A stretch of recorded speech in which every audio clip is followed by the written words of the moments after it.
આ સૌની લાગણીઓ એ ઉત્સાહ અને હિંમત તો છે.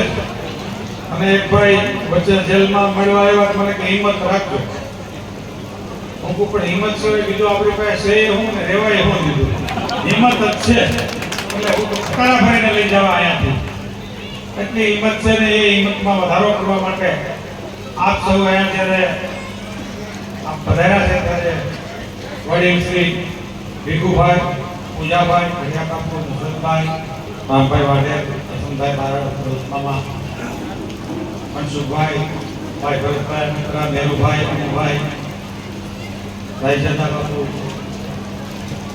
માજી ધારાસભ્ય પર્વતભાઈ, અમીરભાઈ, આ ગામના અમારા દરબાર સૈયદ બાપુ, સમીર બાપુ અને ઝાકીર બાપુ, અમારા ઠાકોર સાહેબ, અમારા હાલના સરપંચ અબ્દેમાનભાઈ અને અમારા સુરાપુરાના ભુવાતા અમરાભાઈ, તમામ ઉપસ્થિત વડીલો, મોરબીઓ, આગેવાનો, યુવાન દોસ્તો, બહેનો, ભાઈઓ ખૂબ મોટા પ્રમાણમાં આવ્યા. અને જે વાત કરી એમ ગત 11 તારીખે ભગવાન કૃષ્ણને ધજા ચડાવીને મારો જન્મદિવસ ઉજવ્યો ત્યારે હજારો માણસોની મેદની ભગવાન કૃષ્ણએ વાત સાંભળી છે. અને હું ચોક્કસ એમ કહી કે ભગવાન કૃષ્ણ પાસે તો જેલમાંથી છૂટવાનો સૌથી પેલો ઉપાય કોઈ જો આપ્યો હોય તો કૃષ્ણ. કારણ કે એ વખતે પણ રાજસત્તાઓની પીડાની યાતનાઓમાં વાસુદેવ અને દેવકી પીડાતા હતા. ત્યારે કૃષ્ણનો જન્મ થાય છે અને જન્મ થતા જેલમાંથી કેમ છૂટવું એ કૃષ્ણથી વધારે કોને આવડે અને કોને આશીર્વાદ હોય એ કૃષ્ણની તમે બધાએ પ્રાર્થના કરી. અને એ પ્રાર્થનામાં 15 દિવસમાં દેશના બંધારણ પ્રમાણે ન્યાયપાલિકાએ એનો આપણે આભાર માનીએ કે ન્યાયપાલિકાએ ન્યાય આપ્યો ને 15મા દિવસે કાલે 5:30 વાગે રિહા કરીને આ વિસ્તારમાં ગરીબ સામાન્ય પ્રજાજનોના આંસુ બનવા માટે, સામાન્ય પ્રજાના કામ કરવા માટે, સામાન્ય પ્રજા સાથે રહેવા માટે એ રિહાઈ થઈ એમ હું માનું છું. અને ગરીબ, ઓબીસી, આદિવાસી, માઇનોરિટી એ અને તમામ નબળા સમાજોના ક્યાંક અમે આંસુ ચૂસી શકીએ એટલા માટે આ નવરાત્રિના દિવસોમાં ઉપાસના વચ્ચે મને તરત જ મોકલ્યો કે ક્યાં તારું કામ છે, આયા નથી એટલે હું આવ્યો. મને કઈ ફરક નતો પડતો ત્યાં કે આયા. અને હકીકત છે ઘણા બધા મિત્રો આયાથી હું પહોંચ્યો ત્યાં 15 જણા બારોબાર પહોંચી ગયા. તમે પૂછજો પહેલા દિવસે અહીંથી ધરપકડ કરીને લઈ ગયા 12 સુધી લાગ્યો. 10 વાગ્યા સુધી મને પૂછે રહ્યા બધું આવડે મને આવડે એટલે જવાબ આપ્યો. એમાં કઈ હતો નહીં. એને ટિફિન મંગાવી દીધું, જમ્યો. મને કહે તમે હુઈ જાઓ બહાર નહીં. નિયમમાં ક્યાં સુવાય છે? નિયમ શું તમારો? એક લોકો કોઈ લોકો બતાવો. આ સત્ય ઘટના વાત નહીં જે અત્યારે પૂછો લોકો ક્યાં મને કહા હા મેં ખોલો મને મારે લોકોમાં શું છે. અને કોરોના વખતથી એક ગોદડી ભેગી રાખું છું મારી પોતાની. એટલે એ ખોટવાની એટલે છોકરાને કીધું કોઈ ગોદડી લઈ આવી ગયો. એટલે એ મને કે બહાર સુયો. હું લોકઅપમાં જઈને સુઈ ગયો. હું જ્યારે સુતો ભાઈ 15 મિનિટ નથી થઈ ત્યાં મને નીંદર ચડી ગઈ હતી અને 8 વાગે ઉઠ્યો. કોઈ યાદ નહીં. 8 વાગે બહાર નીકળીને બ્રશ કરી દાંતણ કરું છું. દાંતણ મકાવી રાખ્યા. એક પણ દિવસ બ્રશ તો કરવો પડ્યો. અહીંથી તો છોકરાએ સેવા આપી હતી. દાંતણ કરીને ચાર થઈ નાઈ ધોઈ અને એમણે જે મને 8 દિવસ સુધી પૂછવું હોય એમને પૂછ્યું એથી વધારે જવાબ હતો. કારણ કે સામાન્ય રીતે રિમાન્ડનો અલગ આવશે. રિમાન્ડ એટલે પૂછપરછ અને એમાં એમને પૂરતો સહયોગ આપ્યો. અને 100 આઈએસ મિત્રો છે, 100 પદાધિકારી મિત્રો છે, પણ કોઈને એવી ભલામણ નથી કરી મેં કે મને છોડાવવા લાગો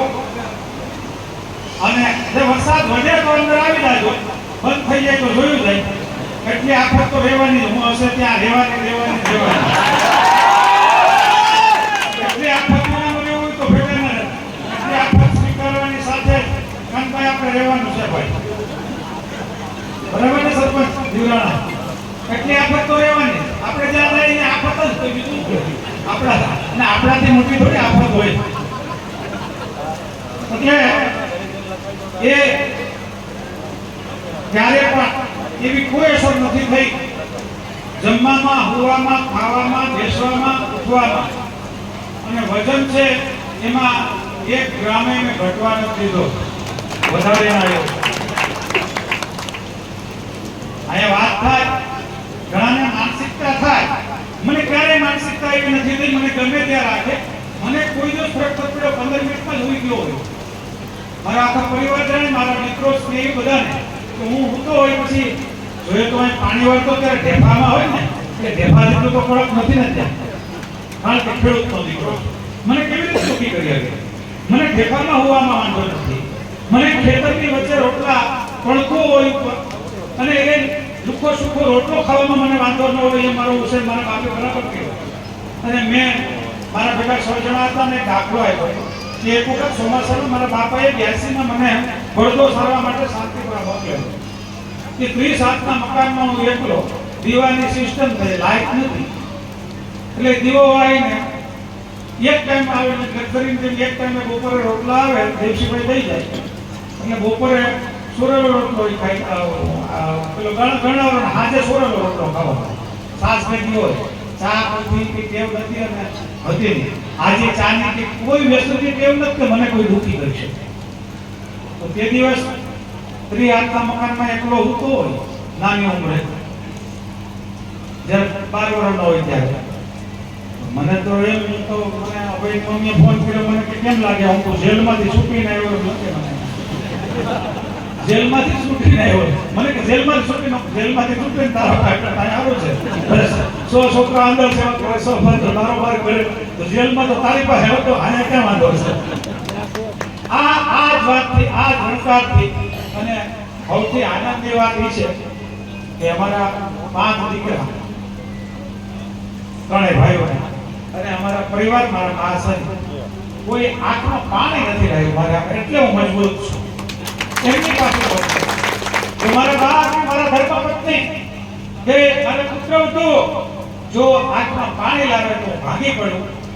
એમની પણ એમને ખબર હતી. એટલે મારા દીકરા તો ઠીક છે કે ભણેલા છે, પણ અમારા પરિવારમાં બહેનો પણ ક્યારેય આંખમાં કોઈ પાણી નથી લાવ્યું. અને એમ કીધું કે સરકારે જાણે જે કરવું એ કરી લે, જેલ થી મોટું છે ત્યાં પણ લઈ જાય.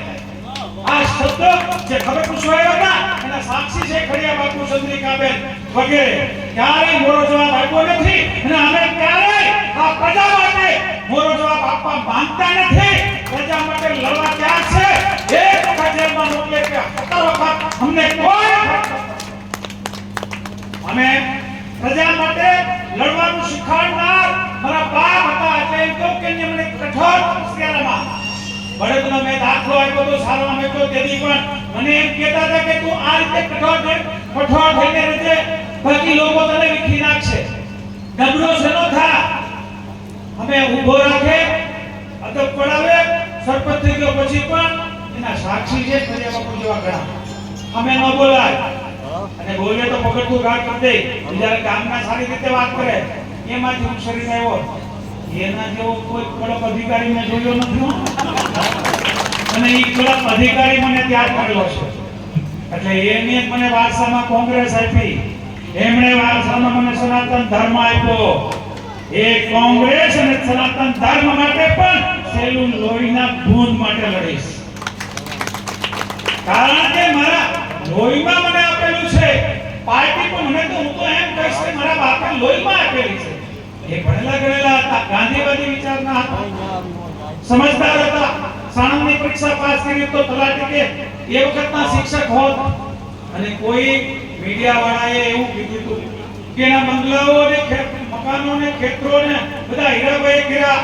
મિત્રો, તારીખ સાથે કહીશ કે તમામ મિલકત મને મારો બાપ દઈને ગયો છે. મેં કોઈ હજી કરી નથી શક્યો.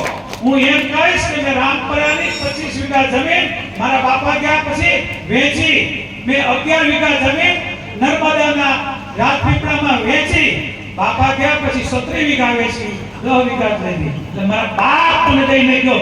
નહીં કે આ કોઈ આ ભાજપના ભડવાઓ મને આપે કે ભ્રષ્ટાચાર કરવાની મને જરૂર નથી, એટલું મારો બાપ મને દઈને ગયા છે. અને વારસાઈમાં જમીનો છે, નહીં કે મારા નામના કોઈ દસ્તાવેજો બે જમીન. મેં તો જમીન 21 વીઘા 17 માંથી તમે 10 પાછી વધી 21 વીઘા ઓછી કરી. માથેથી એમ કે 2500 કરોડનો એટલે ભાઈ વપરો એટલો નફો ન હોય ધંધામાં. મારા ઠેકેદારો કામ કરે છે, સાચી વાત છે, પણ એમને કેટલાના કામ કર્યા? તો 25 કરોડના પૂરા કામ નથી કર્યા. ઓન પેપર છે આ વાત કરું, જાહેરમાં કરું છું. 25 કરોડના જે કંપનીઓએ કામ નથી કર્યા, ત્યાં 2500 કરોડનો કેવી રીતે ભ્રષ્ટાચાર? અને જો 2500 કરોડનો ભ્રષ્ટાચાર થયો હોય ને, એથી અડધો થયો હોય ને, તો એ કોઈ ચૂંટણીઓનો આવ્યો, કારણ કે અમે રૂપિયાથી ભ્રષ્ટાચાર કરીને જીતે છે. ચૂંટણીઓ હાર્યો પૈસા વિનાનો હાર્યો, માત્ર પૈસા એટલા જ આપી શકો કે વ્યવસ્થાના ભાગ. પૂજાભાઈ જેવા માણસ આખી રાત બે કે હીરાભાઈનો 1 રૂપિયો બગડે ને, અને એની 3-4 કલાક મીટિંગ લે કે કેમ ઓછા પૈસે ઓછા ખર્ચે કામ કરે. મને નુસરાતભાઈ જેવા નહીં પૈસો એક રૂપિયો બગડે ગયો એટલે ભાઈ પરસેવાનો પૈસો છે. જ્યારે બે ચૂંટણીઓ વખતે મારી જોડે રહેલા કાર્યકરો એ જાણે છે, અમીરભાઈ ધુલા જાણે છે કે એમણે 2-2 કલાક બેસીને ઓછો ખર્ચ વ્યવસ્થા આપી છે, ખાલી ભાડાની વ્યવસ્થા આપી છે. એ વ્યવસ્થાઓ અમે માન આપી છે. અમારી પાસે ભાજપ જેટલા ક્યાં પૈસા છે, અમારી પાસે સરકાર જેટલા ક્યાં પૈસા છે, અમારી પાસે કંપનીઓ જેટલા ક્યાં પૈસા છે. માત્ર ને માત્ર એમનો ભ્રષ્ટાચાર જલસે નલ હોય, જીઆઈડીસી નો હોય, એમના માણસો નો હોય, એમના માટે દબાવવા માટે માત્ર ને માત્ર ઉજાગર કોંગ્રેસ ઉપર આક્ષેપ કરીને કોંગ્રેસનો મણા માત્ર એમની ઉપર પ્રશ્ન પણ નાખ્યું છે. એટલા માટે કોંગ્રેસ વાળાને જેલમાં પૂરી દેવાનો અને એનો ભ્રષ્ટાચાર છે દબાવી દેવાનો પ્રયોગ થયો છે ને થયો છે. માને ના માને કોઈ મને ફરક નથી. એમની વાત દબાવવા, એમના જલસે નલ હોય, એમનું જીઆઈડીસી હોય, ભગવાન એ બંધ થઈ જાય. આ વાત માત્ર અમુક પ્રેસ વાળા, અમુક ભાજપના લોકો, અમુક બધા એવા ત્યાં પણ નથી, એ લોકોને એમાં ઇન્ટરેસ્ટ હોય અને એ લોકો ત્યાં મને કોઈએ કીધું શું ભાઈ કે આ તમને જેલમાં ગયા પછી હું લાગ્યું? હું કો જેલમાં ગયો પછી બીજા દિવસે વિચાર આવ્યો કે હો ગયા ને એમાંથી 75% તો આ જેલમાં ના આવવા હતું કે જેલમાં જવું કે ભાજપમાં. એ કે તો ભાજપમાં જાવ, જેલમાં નથી જાવ એટલે ગયા. એવો મારો અહેસાસ છે. મારો અહેસાસ એવો છે કે તમારે જેલમાં જાવ કે ભાજપમાં જાવ. જે સુખ સગીરો જે હોય અને એસી સિવાય જેને નિંદર ના આવે, આપણે તો એસી નહીં પંખો ન હોય તો નિંદર આવે. એસી વિના નિંદર ના આવે તો 2.5 કરોડનો આક્ષેપ હોય ને તો એવું જવું પડે ભાજપ. આ જગ જાહેર વાત છે, ખાનગી તો કઈ છે નહીં. બધા ઉપર કોઈ ખાનગી વાત હોય એવા બહુ જણા આગેવાનો યા તો ભ્રષ્ટાચારના નામે, યા તો એની લાલચના નામે, યા તો એમનો કોઈ કારણોસર લઈ જાય એ પ્રયોગ. મહેરબાની કરીને મારા જેવા એક સામાન્ય ખેડૂતના દીકરા ઉપર મહેનત કરશે, ઇન્સાન ઉપર, જેમણે જમીનની વાત કરી છે, જેમણે જમીન ઉપર ઢેફા ઉપર હોતો છે, કોઈ ફરક ના પડે એસી હોય કે પંખો ન હોય, એક દી જેલમાં રાખે, 3 મહિના રાખે, આજીવન રાખે, એમની ઉપર આવો પ્રયોગ ના કરે એવી સરકારને વિનંતી છે. કારણ કે આ દેશ આઝાદ થયો ને એમાં અંગ્રેજો સામે લડવા માટે એક પૂર્વજોએ એમના સામે જે લડાઈ આપી, ક્યાંક કોઈ મહેનત આપી, ક્યાંક કોઈ માથા પર આપ્યા, ત્યારે દેશ આઝાદ થયો. સેનાજબેન એમનો દેશ આઝાદ થયો. ફરી પાછી કિન્નાખોરી રૂપે ભારતીય જનતા પાર્ટીના સારા માણસો હોય, અટલ બિહારી જેવા ઉદારમતવાદી માણસો હોય, કે જેમણે વાત સ્વીકારી હતી, રાજીવ ગાંધી એક્સપાયર્ડ થયા એમની શ્રદ્ધાસુમન વખતે, કે રાજીવ ગાંધી ન હોત તો હું જીવતો ન હોત. કારણ કે રાજીવ ગાંધી વડાપ્રધાન હતા ત્યારે એક વિદેશ કમિટી હતી. એ વખતે રાજીવજીએ બોલાવ્યા અટલજીને અને વાત કરી કે તમારે વિદેશની સમિતિમાં જવું. એને સરપ્રાઈઝ લાગ્યું કે હું તો વિપક્ષમાં છું.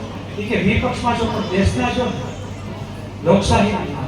તમારે અહીં ખૂબ જરૂર છે, તમારી સારવાર કરાવી આવો. અને સારવાર એમને કરાવડાવી દે એમને. એ ક્યાં ગોતવા જવા રાજીવ જેવા વડાપ્રધાન, ક્યાં ગોતવા જવા વિપક્ષના અટલ બિહારી વાજપેયી જેવાના, કે કોઈને ખબર નથી આ દેશમાં. રાજીવે કોઈને નહોતું, બીજા કોઈએ નહોતું કીધું. કોઈ જાની મેં સારે આટલો લોકોને આજે બે કેળાનો પ્રસાદ આપીને ચાર ધોકા લેવાના દીધા. એમને બદલે જેમનું જીવનદાન આપ્યું ને રાજીવજી ત્યારે જોયું ને, એ અટલ બિહારી વાજપેયી જેવા એટલે કોને મહાન ગણવો, એમણે આ વાત જાહેર કરેલી. એવી એ પણ પાર્ટીના વિચારો ધારવામાં એવા લોકોને અંદર દાબી દીધા, પાડી દીધા. એક જૂથ એવું મોટું ઊભું થઈ ગયું ભારતીય જનતા પાર્ટીમાં, કે એના પાયાના કાર્યકરોને, એમના માણસોને, સત્યવાદી હોય, સત્યને રસ્તે હાલતા હોય, જેમણે પાર્ટી માટે વર્ષો સુધી કામ કર્યું, એમને પાડી દીધા, દાબી દીધા. અને માથે કાર્બન પથ્થર જેવા લોકો પડી ગયા. કોઈ લાલચથી, કોઈ સત્તા માટે. અહીંયાથી ખૂબ લોકો ગયા અને ત્યાં પણ થોડા હતા, એ બધા ભેગા થઈને કાર્બન પથ્થર થઈ જે હૃદયવાળા ભારતીય લોકો હતા એને પાડી દીધા. અને એમને પાડી દેવા માટેની આજે એના સામે કોઈ અવાજ કરે ભારતીય જનતા પાર્ટીમાં તો એમની કોઈ ઉપરથી સીધી સૂચના આવે અને એમ કહે છે અધિકારીઓ કે અમે ઉપરથી સૂચના છે. ફરિયાદ કોને ફરિયાદ કરવા જાવી? અમે સરકાર એમના માણસોને પણ બચાવતી ના હોય, એમના સજ્જન માણસો પણ આજે ગુજારતા હોય. પાર્ટી તૂટવાની રહી છે. જે આમ જાહેરમાં કહી કે 1985 માં કોંગ્રેસ પાસે 149 સીટ હતી. એ વખતે જે કોંગ્રેસમાં પછી આઝાદ નોંધ આવેલો, પાર્ટી પૂરી થઈ. એમનાથી ખરાબ હાલત આ થઈ છે કે એમના માણસોને પક્ષતા નથી. તો આપણી ક્યાં બેજાની વાત છે? કઈ ગઈ? ક્યાં દેશ ક્યાં જઈ ગયો? તમે હાથું બોલી ન શકો. અરે એમ કહેવામાં આવે તમે વાત નહીં કરતા બહાર, બાકી પાછા અંદર હોયા જશો. તમારી ઉપર બીજી ફરિયાદો થશે. તમે જાહેરમાં કોઈ ભાષણ ન કરતા, જાહેરમાં પ્રેસ ન કરતા. મારા બેટા, મારા કરતા તો અંગ્રેજો વખતે પણ બોલતા હતા અને અમે અત્યારે બોલીએ નહીં, અમે વાત ન કરીએ એવી સૂચનાઓ આવે. યા તો ભાજપમાં જા, યા તો જેલમાં જા.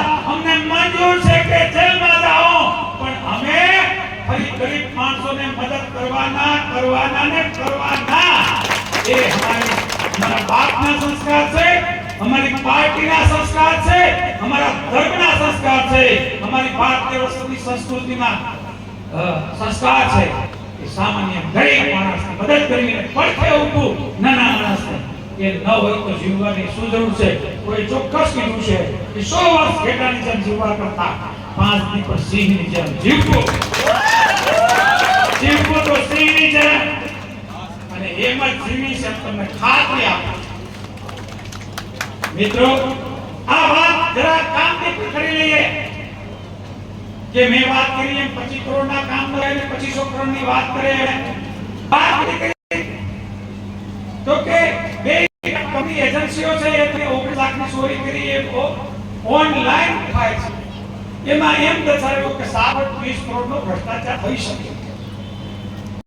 એ પહેલા એમણે મૂળ માલિકોને પકડીને પછી નામ બોલે, પછી જો મૂળ માણસની ધરપકડ થાય તો સમજી શકાય. એક જોક્સ મને યાદ આવ્યો. તમે કોલેજ કાળ સમયે ઘણા મિત્રો દાદ પાડતા કે એક ઇન્ડિયન પોલીસ, એક જાપાની પોલીસ, એક અમેરિકાની પોલીસ ચર્ચા વાત કરતા કે તમે કેટલા સમયમાં તમે ગુનાહિત પ્રવૃત્તિ કરનારા માણસને પકડે. અમેરિકા વાળો 8 કલાક, બોલો કે 4 કલાક. ભારત વાળા કે અમે તો 24 કલાક પહેલા કે 24 કલાક કેમ? તો અમે કોઈ બધું થાય પછી ના થાય. તો આ જોશ મેં પોલીસની સીટની વચ્ચે કહ્યો કે તમને 1 કલાક પહેલા ખબર પડી ગઈ કે હું ભ્રષ્ટાચાર કરું, મને પકડો, ઈ મારું નામ આપે, એવું તો કઈ થયું નથી. ઉપર ખબર ઉપર પણ નહીં ખબર નથી, મને ખબર નથી. હું તો ઉપરવાળામાં એક વિશ્વાસ ધારણ કરું ને, એ તો મારા ઈષ્ટદેવ કૃષ્ણ ઉપર જ કરું છું, બીજા ઉપર ક્યાં કરું છું? તે ઉપરવાળાને ગોતવા જાઉં. મારે શું કામ ઉપરવાળાને ગોતવું? ઉપરવાળો કરવા ભેગો છે. ત્યારે મારી ટકોર એમ છે કે નક્કી કરીને કે દાખલો આપીશ કે જંગલમાં મેરુભાઈ જેવો માણસ જતો હતો, બરાબર નજર હતા ને બચત થઈ હતો કે બહુ બાણાવાળી છે, બહુ બાણાવાળી છે, બહુ બાણાવાળી માણસ છે. ગોતતા ગોતતા કોણ છે એવો હતો કે આઈડિયા કરી કે મેં કર્યું, મેં એટલે પરફેક્શન, એટલા પરફેક્શન કહો કે કેવી રીતે કરતા. પેલા ટકો બાણ અને પછી શરૂ કરી દીધું. આ રીતે નક્કી કરે કે કેને પકડવો પછી એનો ગુનો ગોતવો. આ સ્થિતિમાં છે અને એ સ્થિતિમાં બધાને ચિંતા છે કે ભાઈ આ બધી વાતો કરવાથી સરકાર છે, સરકાર પ્રાણ વ્યક્તિ બાકી ગમે એને ગમે ત્યારે ગમે એને પૂરી દે, પ્રાણ ન પૂરે પણ પૂરી દે. ઓછું જંજાત, રોગ કયો તો રોગ, જીસમાં કયો તો જેલમાં, ક્યાંય પણ રહ્યો હોય, જેલમાં રહ્યો હોય, કસ્ટડીમાં રહ્યો હોય, જ્યાં જમવાનો હોય ત્યાં જમી લીધો ને ઊંઘવાનો ટાઈમ હોય તો ઊંઘી જ જાવ.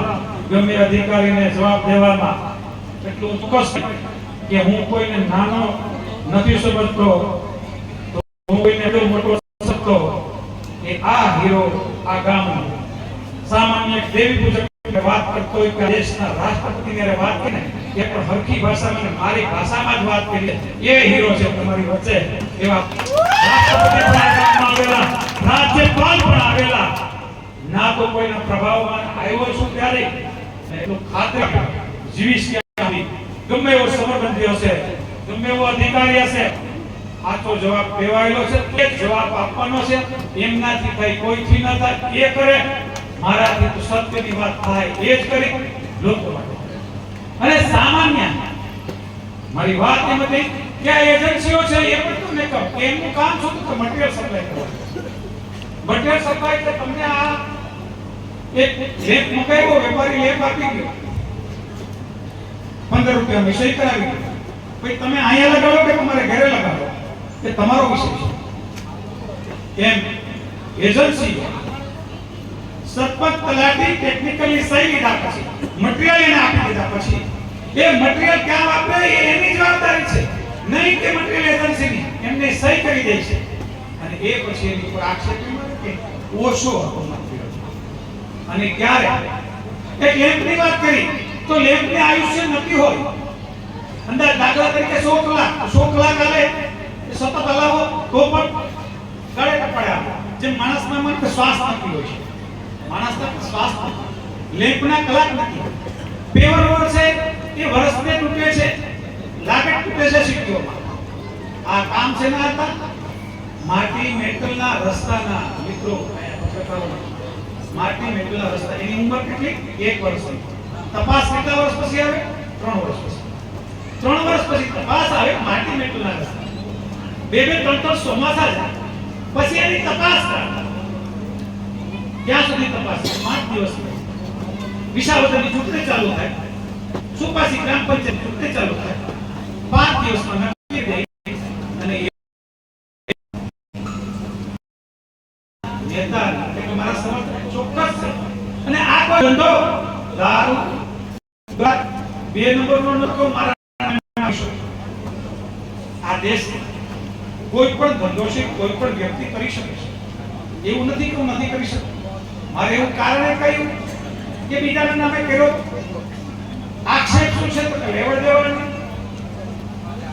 મારે ને રામભાઈને મને તો રામભાઈને મેં ઓન પેપર પૈસા આપ્યા, ઓન પર લીધા છે, કારણ કે નહીં એ લેવડ દેવડની બાબતો 3 મહિના સુધી કોઈ આંબળે તો કહું ને ના આંબળે તો કરવાનું ખાઈ ન હોય જવાનું આપણે એ સિવાય તો આપણા ભાગે હું આવે.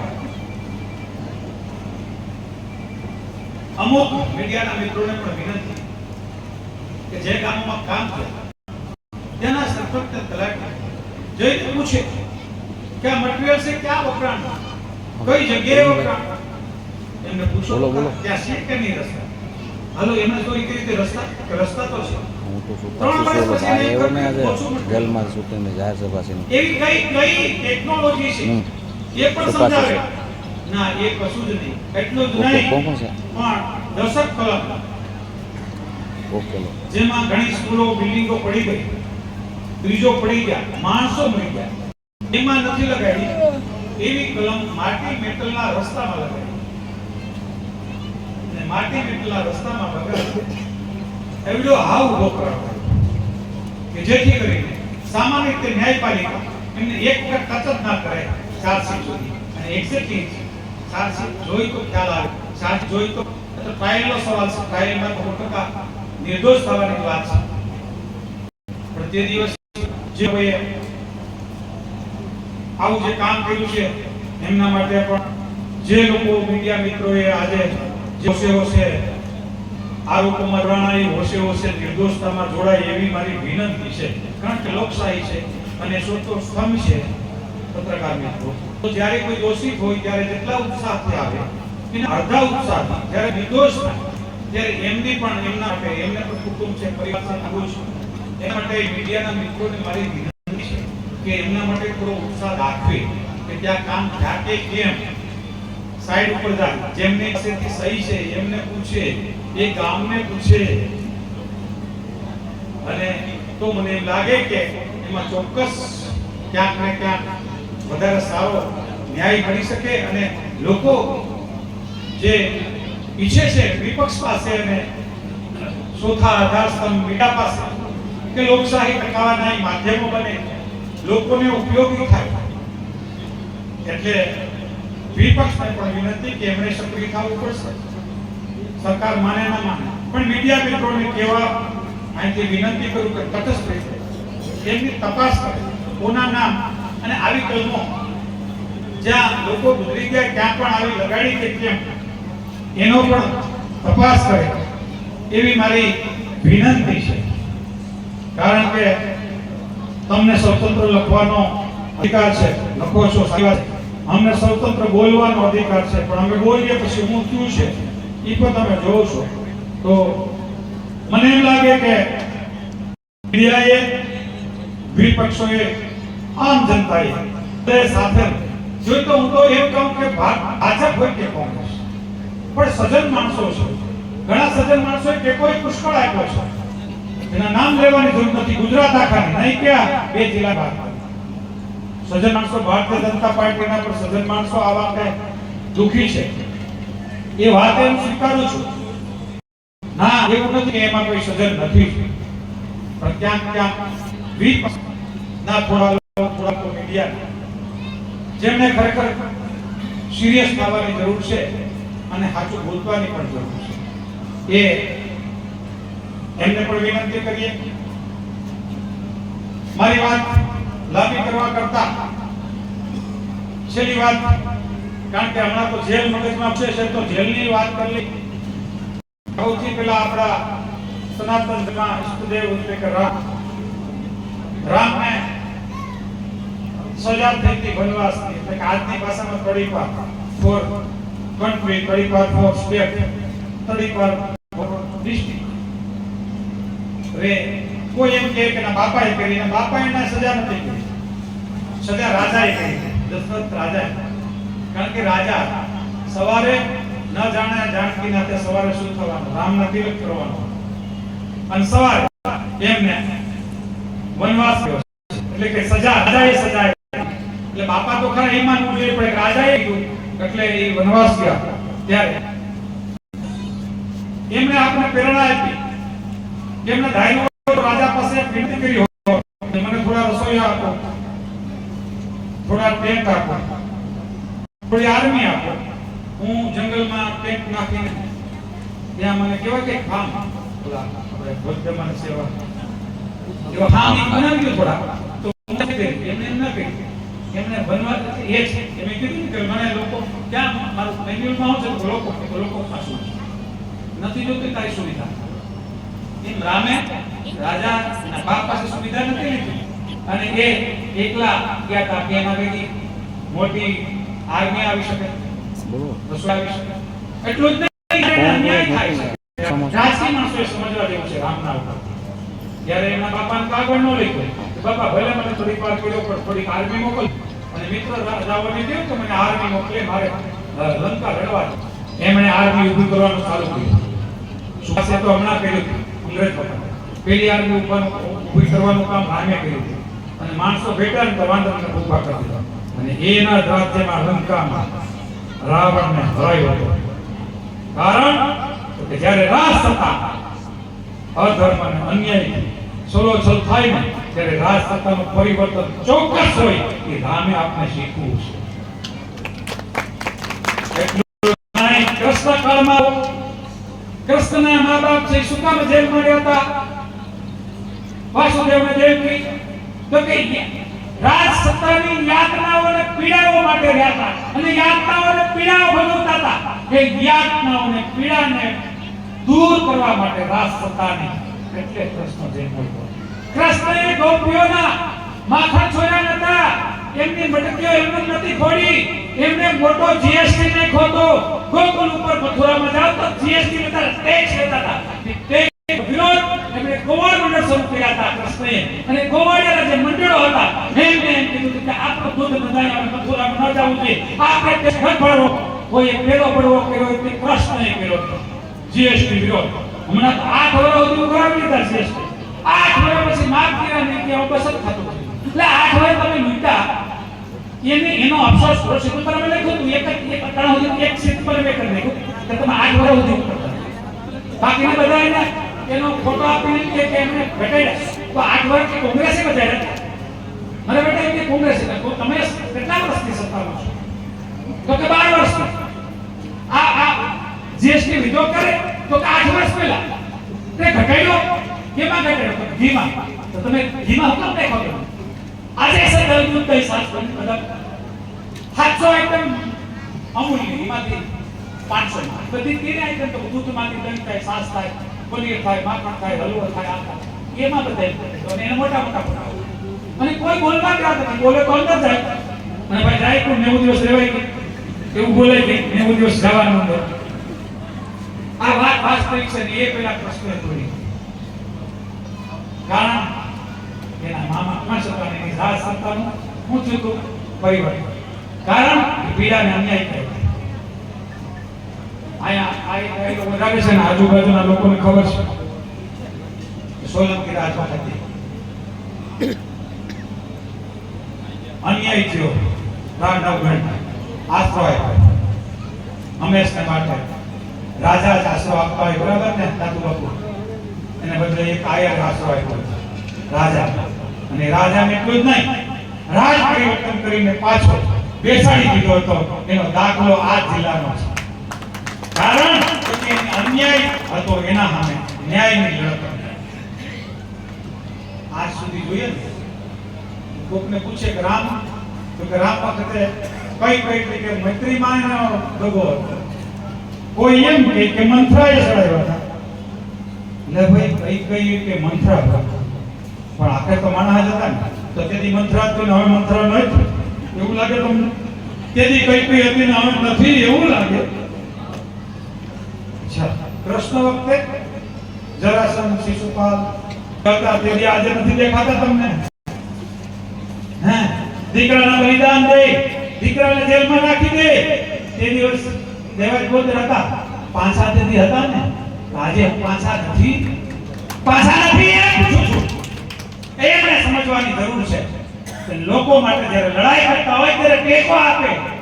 એ મંથરાને મારી અહીંથી વિનંતી છે, એ શિશુપાલને વિનંતી છે, એ પાસાઓને વિનંતી છે કે લોકોના કલ્યાણ માટે આગળ આવો, સર્જનાત્મક કામ કરો. જોઈએ તો રામ યુગ હોય, કૃષ્ણ યુગ હોય, જોઈએ તો નો યુગ હોય કે આજનો લોકશાહીનો યુગ છે. હજારો લોકો માથા દેવા તૈયાર છે ને હજારો લોકો માથા લેવા તૈયાર છે. એની તકલીફ છે તો અમે માથા દેવામાં છે, કોઈના લેવામાં નથી. એ બોલવાથી આવ્યું. એ વાત પણ લોકોએ સમજવી પડશે અને જાગૃત કરવા પડશે. ત્યારે અમે ડેરા નતા, અમે જે જગ્યાએ બેસે અમારા સમર્થકો એ ડેરા નથી. અમે હંમેશા માટે સત્યવાદી. હમણાં ખૂબ ત્યાં જેલમાં ખૂબ પુસ્તકો હોય છે. રોજ પહેલી વખત મને એમ લાગ્યું કે બધા એમ કે જેલમાં 26 તારીખે 26 જેલમાં ગયો તો કાલે 26 તારીખે જ હતી. જોગાનું જો 3 મહિને જેલમાં બહાર આવ્યો. આખી જિંદગી કોઈ માટે જીવો એવું લાગે. ક્યારેય કાંઈને જમ્યો નથી. મારો પરિવાર આખો બેઠો. ક્યારેય વાત નથી કરી તો 3 મહિના સાડા 12 ટિફિન ખાઈ લેતો, સાડા 8 ખાઈ લેતો હતો, 45 મિનિટ વોકિંગ કરતો હતો. એટલે મુજાભાઈ ભીખુભાઈ મારા માટે પણ નથી કર્યું. પણ ત્યાં કોઈકની તકલીફ હોય ને એમ રજૂઆત કરી તો જેલરથી જાતો તો જો કોઈ પૂછો ત્યાં પણ રજૂઆત પકડાવતો હતો અને ત્યાં પણ એમને મદદરૂપ થવાનો પ્રયાસ કર્યો ને ત્યાં હાલતા કરતા હોય ત્યાં હાલ તો શ્રાવણ મહિનો હોય એમાં પણ આપણા વિસ્તારને કાઠિયાવાડને શોભે ને ભીખુભાઈ એવા જ કામ કર્યા પાછળથી પણ જાણી ત્યાં પણ કામ તો એ જ કર્યા સારા. એવું નથી કે આય થાય જ્ઞાન હતા. અરે ગમે ત્યાં મેળે નહીં મને આફ્રિકામાં જાય આંસો તો હશે ને તમારે કામ જ કરવું છે સેવા. કોણે કીધું કાંઈ થાય જેલમાં ન થાય? મને તો એમ થયું કે જેલના પૂર્વ કેદી એસોસિએશન બનાવવું જોઈએ આખા ગુજરાતનું અને ત્યાં સવર્તા વિપક્ષના કોંગ્રેસના અને આમ જનતાના જે લોકો પીડાય છે, જે લોકો જેલમાંથી બહાર નથી આવ્યા, જેમને વકીલો નથી મળતા, એવા લોકો માટે કામ કરવાની જરૂર છે. ખરેખર ખૂબ લોકો પીડાય છે. એનું કોણ અવાજ એની વાત કોણ સુધી આવી અને એમાં પણ ત્યાં પ્રયાસ કે એમને પણ મુક્તિ મળી. માત્ર આરોપો એટલે ગાડી તો જોયા નથી, દેખાણા નથી. ખૂબ મુશ્કેલીઓ છે. માને આ વાત નજરે જોઈને ગાંધીજીએ પણ એના આત્મકથામાં લખ્યું છે કે સત્યવાદી ક્યાંથી શરૂ થયા? તો કે એમણે એક નાટક જોયું સત્યવાદી હરિશ્ચંદ્ર. એ સત્યવાદી હરિશ્ચંદ્રમાંથી એમને સત્યવાદી કેટલી તકલીફ પડે હરિશ્ચંદ્રને. પોતાને વેચાઈ જવું પડે, પોતાની પત્નીને વેચાઈ જવું પડે, પોતાના બાળકને વેચાઈ જવું પડે. જ્યારે એમને સળગાવવાનો સંસ્કાર અગ્નિ સંસ્કાર એક પાવલા માટે ડ્યુટી નિભાવવા માટે બહાર તો નથી. ત્યારે રાજા હરિશ્ચંદ્ર થયો અને આજે પણ કેવું પડે કે મજાક કરી રાજા હરિશ્ચંદ્ર કાકા દીકરો કવડી મહેનત કરી. એનો અભ્યાસ કોને કર્યો તો? ગાંધીજી. એ આવ્યું તો ક્યાંથી સત્યવાદી? તો કે ગીતામાં સત્ય અને અહિંસા એ ગીતાનો એની પાસે અભ્યાસ હતો ગાંધી. એ રીતો અને એમણે આ દેશ માટે અમલમાં મૂક્યા. મારું કહેવાનું એમ છે કે જે સનાતન ધર્મને માનનારા લોકોને મારી વિનંતી છે કે કોઈક ગીતા વાંચો, કોઈક ગાંધી વાંચો, કોઈક શાસ્ત્ર વાંચો. એમાં શું કીધું, એના કેટલા અનર્થ થાય છે એ જો અને એમાંથી સત્ય અને અહિંસા લઈને જો દેશને છોડાવી શકાય તો આપણે તો લોકશાહી દેશમાં કોકને મદદરૂપ થવા માટે શાસ્ત્રનો સહારો લઈ સત્ય તરફ વળીને સત્યમેવ જયતે, સત્ય પરેશાન થઈ શકે, પરાજિત નહીં. ત્યારે છેલ્લી વાત શબ્દ કરું છું. આપ સૌનો જે પ્રેમ અને લાગણી છે ત્યારે 3 મહિના મને 3 દિવસ જેવા લાગે છે અને આ બધામાં જ્યાં સુધી ત્યાં સામાન્ય જનતાની સેવામાં અમે તત્પર રહેશું એટલી જ વિશ્વાસની ખાતરી સાથે જય હિન્દ.